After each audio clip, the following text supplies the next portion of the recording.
তাহলে এটাই হচ্ছে সুন্নাহ। তিনিই তো পৃথিবীর প্রথম হাফেজ নাকি? আল্লাহ রাসূল সাল্লাল্লাহু আলাইহি ওয়াসাল্লাম প্রথম হাফেজ ছিলেন না? উনি রেখেছেন কিভাবে কোরআনকে, প্রিজার্ভ করেছেন কিভাবে? রিভিশনের মাধ্যমে, রিভিশন অ্যান্ড রিভিশন। তাহলে the first and foremost reminder for tonight in this ceremony for all of you today, you have to revise a lot, you have to recite a lot. প্রতিদিন recite করতে হবে, প্রতিদিন revise দিতে হবে। এটা আমাদের মনে থাকবে তো নাকি? শিক্ষার্থী বন্ধুরা আওয়াজ করো, মেক এ নয়েজ, মনে থাকবে ইনশাআল্লাহ বিইذনিল্লাহ। তাহলে প্রথম কাজ হচ্ছে আমাদেরকে রিভাইজ করতে হবে। পাশাপাশি এই যে 114 সূরা তোমরা এই সিনার ভিতরে নিয়ে নিলা, মুখস্থ করে ফেললা, আল্লাহ তাআলা যা বলার তিনি সব এই কোরআনে বলে দিয়েছেন, নতুন করে আর কিছু বলবেন না। এটা তো দ্য লেটেস্ট রিভিলেশন, এরপরে আর কোনো ওহী আসবে না, প্রত্যাদেশ আসবে না। ফলে আল্লাহ তাআলা আমাদেরকে যা বলার সব বলে দিয়েছেন। মুখস্থ করার বড় কাজ এখন যেহেতু শেষ, এবার আমরা বোঝার জন্য উঠে পড়ে লাগবো। কোরআনকে বুঝতে হবে আমাদের মাতৃভাষায়। এই কোরআনের মর্মবাণী, মর্মার্থ, আল্লাহ তাআলা কি ডুজ অ্যান্ড ডোন্টস আমাদের জন্য দিয়েছেন, কি করা যাবে কি করা যাবে না সব তিনি বলে দিয়েছেন। এটা আমাদেরকে বুঝতে হবে। আমরা গত বছর একটা বই লিখেছি এক নজরে কোরআন নামে। আমরা খুব সহজে 114 সূরার সামারি, সেনোপসিস এই কোরআনে নিয়ে এসেছি, এই বইটিতে নিয়ে এসেছি। ফলে কেউ কোরআনের বঙ্গানুবাদ পড়ার আগে বা তাফসির পড়ার আগে যদি এক নজর এই বইটাতে একটু চোখ বোলায়, একটু গো থ্রু করে, তার জন্য কোরআন বোঝাটা একেবারে সহজ হয়ে যাবে ইনশাআল্লাহ বিইذনিল্লাহ। এই বই ছাড়াও আরও অনেক অনেক বই সম্মানিত লেখকরা তারা লিখেছেন। আমরা যেন কোরআনের সাথে নিজেদের অ্যাটাচমেন্ট বাড়াই, মাতৃভাষায় যেন আমরা কোরআনকে বুঝি, আমরা কোরআনের অনুবাদ যেন ডেইলি বেসিসে পড়ি, কোরআনের সহজ সরল যে তাফসির আছে এই তাফসিরগুলো যেন আমরা পড়ি। এটাকে বলে তাদাব্বুর। যে আয়াত দিয়ে আমি শুরু করেছি, আফালা ইয়াতাদাব্বারুনাল কোরআন আম আলা কুলুবিন আকফালুহা, আল্লাহ বলছেন তারা কি গভীর মনোযোগের সাথে কোরআন পড়বে না? উইথ ভাস্ট কনসেন্ট্রেশন, খুব ধ্যানমগ্নতার সাথে খুব মনোযোগ দিয়ে কি তারা কোরআন পড়বে না? নাকি তাদের হৃদয়ে তালা ঝুলে আছে? আমাদের হৃদয়ের জং ধরা তালা যদি আমরা খুলতে চাই, এটা আনলক করতে হবে আল কোরআন আল কারিম দিয়ে। তাহলে প্রথম রিমাইন্ডার হচ্ছে রিভিশন। আমার প্রিয় হাফেজ ভাই এবং বোনেরা, আমরা যেন রিভিশন দেই বেশি বেশি। 2 নম্বর কথা হচ্ছে আমরা যেন কোরআনের মর্মবাণী বাংলায় বুঝবার চেষ্টা করি, কোরআনের তাফসির যেন আমরা পড়ি, আমরা যেন তাদাব্বুরে কোরআন করি, কোরআনের যে রিফ্লেকশনগুলো আছে এগুলো যেন আমরা ধারণ করতে পারি। তাদাব্বুর শব্দটা বেসিক্যালি এসেছে আরবি শব্দ দুবুর থেকে। দুবুর, দুবুর শব্দের অর্থ হচ্ছে পেছন। যে কোনো জিনিসের পেছনকে বলে, আমাদের পেছনটাকেও বলে দুবুর। তো তাদাব্বুরে কোরআন মানে হচ্ছে কোরআনের যে বাহ্যিক আয়াতের যে অর্থ, এর পেছনের যে গল্পটা, পেছনের যে রহস্য, এই আয়াতের পেছনের যে রহস্য, এটাকে উদ্ঘাটন করার চেষ্টা করা, আত্মনিমগ্ন হওয়া, কোরআনের রহস্য উন্মোচনের জন্য ধ্যানমগ্ন হওয়া, খুব গভীর মনোযোগ দিয়ে with vast concentration and attention কোরআনকে পড়াকে বলে তাদাব্বুরে কোরআন। তাহলে রিভিশনের পাশাপাশি আমাদেরকে তাদাব্বুরে কোরআন করতে হবে। কি পারা যাবে তো ইনশাআল্লাহ? এই কোরআন যে তোমাদেরকে কোথায় নিয়ে যাবে তুমি জানোই না, তোমার কোনো আইডিয়াই নাই এই যে কোরআন তোমাদেরকে কোথায় নিয়ে যেতে পারে। এবং শিক্ষার্থীদের জন্য গোটা বিশ্ব খোলা, the entire world is open for you. তোমরা বিশ্ব জয় করতে পারো, তোমরা ঢাকা বিশ্ববিদ্যালয়ে যাবে, তোমরা চট্টগ্রাম বিশ্ববিদ্যালয়ে যাবে। এই যে তোমাদের এক বড় ভাই বসে আছে, ডাকসুর ভিপি সাদিক কায়েম, ঢাকা বিশ্ববিদ্যালয়ে যে আমাদের কোরআনের আলো ছড়িয়ে দেওয়ার দরকার আছে না নাই বলো? তোমরা অক্সফোর্ডে যাবে, তোমরা এমআইটিতে যাবে, তোমরা হার্ভার্ডে যাবে। আমি হার্ভার্ডে গিয়েছি, এমআইটিতে গিয়েছি, তোমরা ইয়েল ইউনিভার্সিটিতে যাবে, সেখানে যে কোরআনের আলো ছড়িয়ে দিবে ইনশাআল্লাহ বলি সবাই। তাহলে শিক্ষার্থীদের জন্য গোটা বিশ্ব খোলা। তুমি জানোই না যে আল্লাহ তাআলা তোমাকে কোথায় নেবে। খুত্তাতুল্লাহি আ'যামু মিন খুত্তাতিকুম, আল্লাহর প্ল্যান তোমার প্ল্যানের চাইতে অনেক অনেক বড়। তুমি জানোই না যে আল্লাহ তাআলা তোমাকে দিয়ে কোন খেদমত নিতে পারে। সো আমরা যেন তাদাব্বুরে কোরআন করি, কোরআনে যে আল্লাহ জেমসগুলো দিয়েছেন এগুলোর সাথে নিজেদের অ্যাটাচমেন্ট যেন আমরা বাড়াই, একটু একটু করে যেন পড়ি। এবং সাহাবা রিদওয়ানুল্লাহি তাআলা আলাইহিম আজমাইন, ওনাদের হ্যাবিট এটাই ছিল, ওনারা তাড়াহুড়ো করে কোরআন পড়তেন না, একটু একটু করে পড়তেন। তোমাদের তো 2 বছর কিংবা 3 বছরে হেফজ শেষ হয়ে যাওয়ার কথা নাকি? তাদের কয় বছর লেগেছে হেফজ করতে? 3 বছর। আচ্ছা, তোমরা কি জানো ওমরে ফারুক রাদিয়াল্লাহু তাআলা আনহু উনি সূরা বাকারা হেফজ করতে সময় নিয়েছিলেন 12 বছর। আই রিপিট, আমি আবারও বলছি, সাইয়েদনা ওমর ফারুক রাদিয়াল্লাহু তাআলা আনহু উনি সূরা বাকারা মেমোরাইজ করতে সময় নিয়েছিল কয় বছর? 12 বছর। ওনাদের অভ্যেস ছিল তারা তাদাব্বুরে কোরআন করে করে আগাতেন। 10 আয়াত পড়তেন, এটাকে মুখস্থ করতেন, এটার অর্থ বুঝতেন, এটার উপর আমল করতেন, এটাকে ধারণ করতেন, এটার উপর সাধনা করতেন, এটারে ডাইজেস্ট করা শেষ, এরপরে 10 আয়াত, আবার একই সিস্টেমে 10 আয়াত পরে এরপরে 10 আয়াত। এভাবে সূরা বাকারা শেষ করতে উনি সময় নিয়েছিলেন কয় বছর? 12 বছর। এবং যেদিন সূরা বাকারা কমপ্লিট করেছিলেন ওদিন উট জবাই করে সবাইকে খাইয়েছিলেন। সুবহানাল্লাহ বিহামদি। ওনারা কোরআন জানাটাকে সেলিব্রেট করতেন। আল্লাহু আকবার। সো আমরা যেন তাদাব্বুরে কোরআন করি। তাহলে আমার রিমাইন্ডারগুলো খেয়াল রাখতে হবে। 1 নম্বরে কি বলেছি? Revision. Let's say all together. 1 নম্বরে কি ছিল? রিভিশন। 2 নম্বরে তাদাব্বুরে কোরআন। সবাই বলি 2 নম্বরে কি ছিল? তাদাব্বুরে কোরআন। বুঝে বুঝে কোরআনের মেসেজগুলোকে হৃদয়ঙ্গম করা, একটু একটু করে হৃদয়ঙ্গম করা, একবারে সব না। কারণ কোরআন নাজিলও হয়েছে একটু একটু করে। হাসাবা হাওয়াইজিল বাশার, মানুষের যত প্রয়োজন ছিল প্রয়োজনের প্রেক্ষাপটে চাহিদার আলোকে একটু একটু করে 23 বছরের লম্বায় লং পিরিয়ড অফ টাইমে কোরআন নাজিল হয়েছে। কোরআন কিন্তু তাওরাত, জাবুর, ইনজিল কোরআনের মতো, ইনজিলের মতো, তাওরাতের মতো, জাবুরের মতো কিন্তু কোরআন একবারে নাজিল হয়ে যায়নি। তাওরাত জাবুর কিন্তু একবারে এট এ টাইমে নাজিল হয়েছে, কিন্তু কোরআন নাজিল হয়েছে কত বছরের সময় নিয়ে? 23 বছর, 23 ইয়ার্স। 23 বছরের লং পিরিয়ড অফ টাইম নিয়েছে। গারে হেরাতে প্রথমে শুরু, মক্কা থেকে প্রায় 10 কিলোমিটার উত্তর পূর্বে 634 মিটার উঁচু দ্য মাউন্টেন অফ কেভ প্রথমে নাজিল হলো ইকরা বিসমি রাব্বিকাল্লাযী খালাক, read in the name of your lord who has created, পড়ো তোমার প্রভুর নামে যিনি শিখিয়েছেন। এই তো নাজিল হতে লাগলো, কখনো মক্কায়, কখনো মদিনায়, কখনো ঘরে, কখনো বাইরে, কখনো মরুভূমিতে, কখনো বাজারে, কখনো যুদ্ধের ময়দানে। রাসূল যেখানে, সাথে সাথে কোরআনও সেখানে, একটু একটু করে। আল্লাহ রাসূল সাল্লাল্লাহু আলাইহি ওয়া আলিহি ওয়াসাল্লাম উনি ওনার জীবনে, পরিবারে, সমাজে যখনই কোনো সংকটের মুখোমুখি হয়েছেন তখনই সমাধান হয়ে হাজির হয়েছে কোরআন। সুবহানাল্লাহ বিহামদি। যখনই সংকট তখনই কি? কোরআন। যখনই কোনো প্রবলেম ফেস করেছেন কোরআন, কারণ কোরআন হচ্ছে দ্য প্রবলেম সলভিং মেথডোলজি। যখনই সমস্যা সমাধান নিয়ে হাজির হয়েছে কোরআন। তাহলে আমরা যেন তাদাব্বুরে কোরআন করি। পৃথিবীর সবচাইতে ইন্টারেক্টিভ বুক এটা, একটু একটু করে নাজিল হয়েছে, খুবই জীবন ঘনিষ্ঠ। তোমরা যত পড়বে, যত রিসার্চ করবে, যত এক্সপ্লোর করবে, তত এই জ্ঞান, এই নলেজ, এই রহস্য তোমাদের কাছে ধরা দেবে। তাহলে 1 নম্বরে হচ্ছে রিভিশন, 2 নম্বরে হচ্ছে তাদাব্বুরে কোরআন, যেটা বলেছি যে এটা ইন্টারেক্টিভ বুক। যখনই রাসূল সাল্লাল্লাহু আলাইহি ওয়াসাল্লাম সমস্যার সম্মুখীন হয়েছেন তখনই কোরআন আলোকবর্তিকা হয়ে হাজির হয়েছে। এবং কোরআনকে আল্লাহ আলো বলেছেন অনেক জায়গায়, ওয়া আনসালনা ইলাইকুম নূরাম মুবিনা, নূর বলেছেন আল্লাহ তাআলা, এটা আলোকবর্তিকা।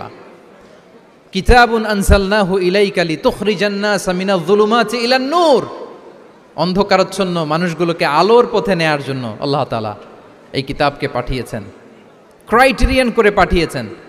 এই কোরআনের সাথে যদি আমার প্রিয় শিক্ষার্থী বন্ধুরা তোমাদের অ্যাটাচমেন্ট গড়ে ওঠে, সারা জীবনের জন্য তুমি সেফ। It's a criterion. কোরআন পড়লে, কোরআন জানলে কোনটা সত্য কোনটা মিথ্যা কোরআনের লেন্স দিয়ে তুমি পরখ করতে পারবে। এটাকে আল্লাহ তাআলা বলেছেন আল ফুরকান, তাবারাকাল্লাযী নাযালাল ফুরকানা আলা আবদিহি লিয়াকুনা লিল আলামিনা নাযীরা। ফুরকান মানে the criterion, it differentiates between right and রং, কোনটা সত্য কোনটা মিথ্যা, কোনটা ভালো কোনটা মন্দ। এটা কোরআনের লেন্স দিয়ে যদি তুমি পরখ করো তোমার জন্য গোটা বিশ্বটা সহজ হয়ে যাবে, কোনটা সত্য তুমি সহজেই বুঝতে পারবে।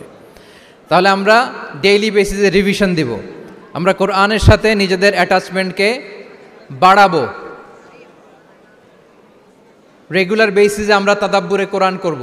কি করব? তো ইনশাআল্লাহ সবাই একসাথে আওয়াজ করে পড়ে ইনশাআল্লাহ। বিশাল এক কর্মযজ্ঞ তোমরা শেষ করেছো, এবার নতুন কর্মযজ্ঞের পথে তোমরা হাঁটবে। কোরআন তোমরা মেমোরাইজ করেছো এবং এখন জ্ঞানের অন্যান্য যে ব্রাঞ্চ আছে, শাখা প্রশাখা আছে, সেগুলোতে তোমরা বিচরণ করবে। জ্ঞানার্জনের একটা মূলনীতি তোমাদের সাথে আজকের এই প্রোগ্রামে শেয়ার করে আমি আমার সংক্ষিপ্ত আলোচনা শেষ করব। ইসলামিক জ্ঞান হোক কিংবা কনভেনশনাল জ্ঞান হোক, জ্ঞানার্জনের জন্য 3টা বিষয় অপরিহার্য, এটা আমাদের খেয়াল রাখতে হবে। আমি তোমাদের মনোযোগ আকর্ষণ করছি। 3টি জিনিস জ্ঞানার্জনের জন্য অপরিহার্য। 1 নম্বর হচ্ছে বিনয়, 2 নম্বর হচ্ছে সফর, 3 নম্বর হচ্ছে সবর।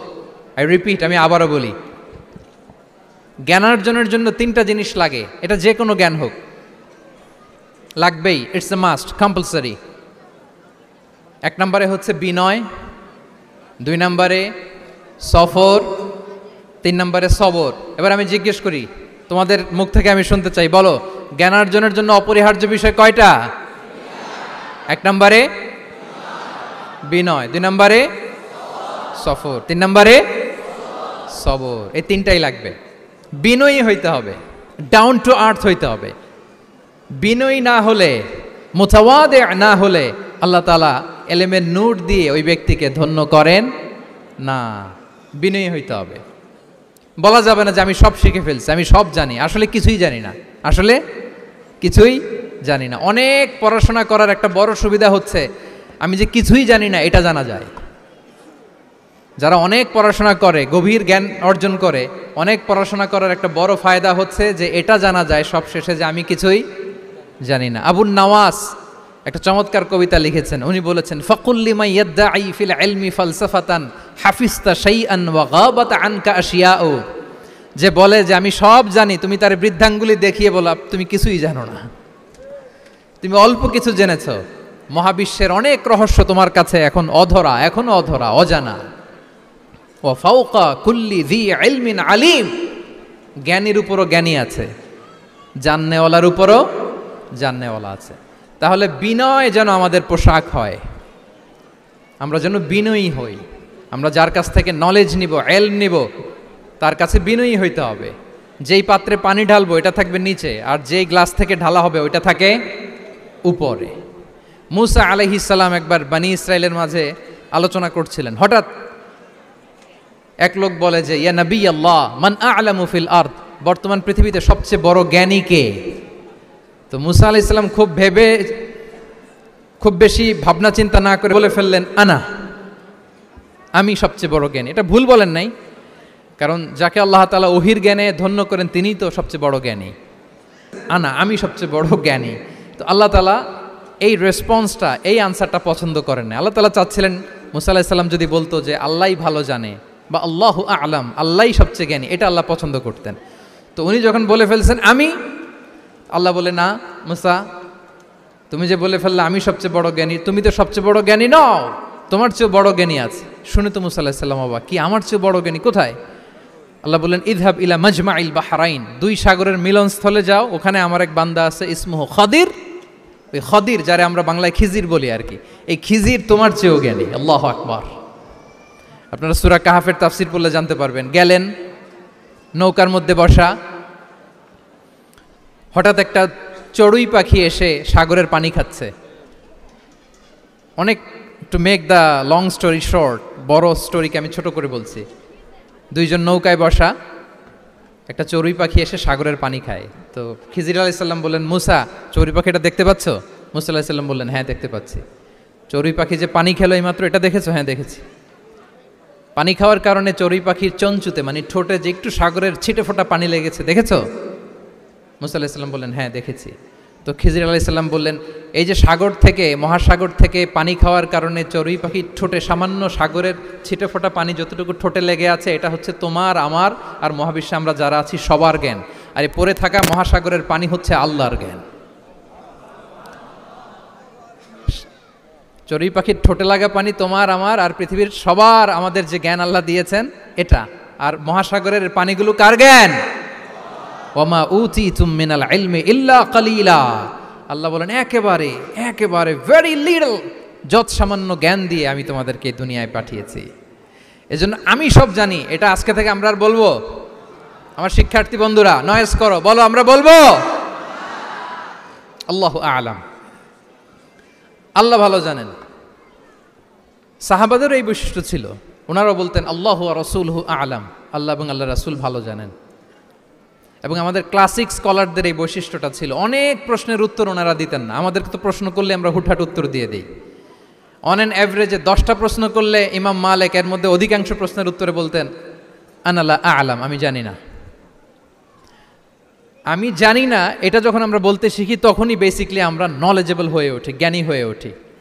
তাহলে জ্ঞানার্জনের জন্য অপরিহার্য কয়টা বিষয় বলেছিলাম, মনে আছে না? ঘটনা শুনতে শুনতে কয়টা মোট?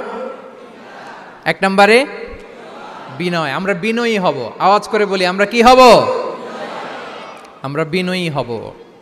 এই যে আমরা কোরআন হেফজ করলাম, এরপরে তুমি যদি বুখারী হেফজ করো, মুসলিম হেফজ করো, এটা তোমার বাহ্যিক জ্ঞান অর্জন হয়েছে। জ্ঞানের দুইটা সাইড, একটা ইন্টারনাল নলেজ আর একটা হচ্ছে এক্সটার্নাল নলেজ। বাহ্যিক জ্ঞান এটা হয়েছে, আরেকটা আছে ইন্টারনাল নলেজ, এটাকে বলে অন্তর্নিহিত জ্ঞান।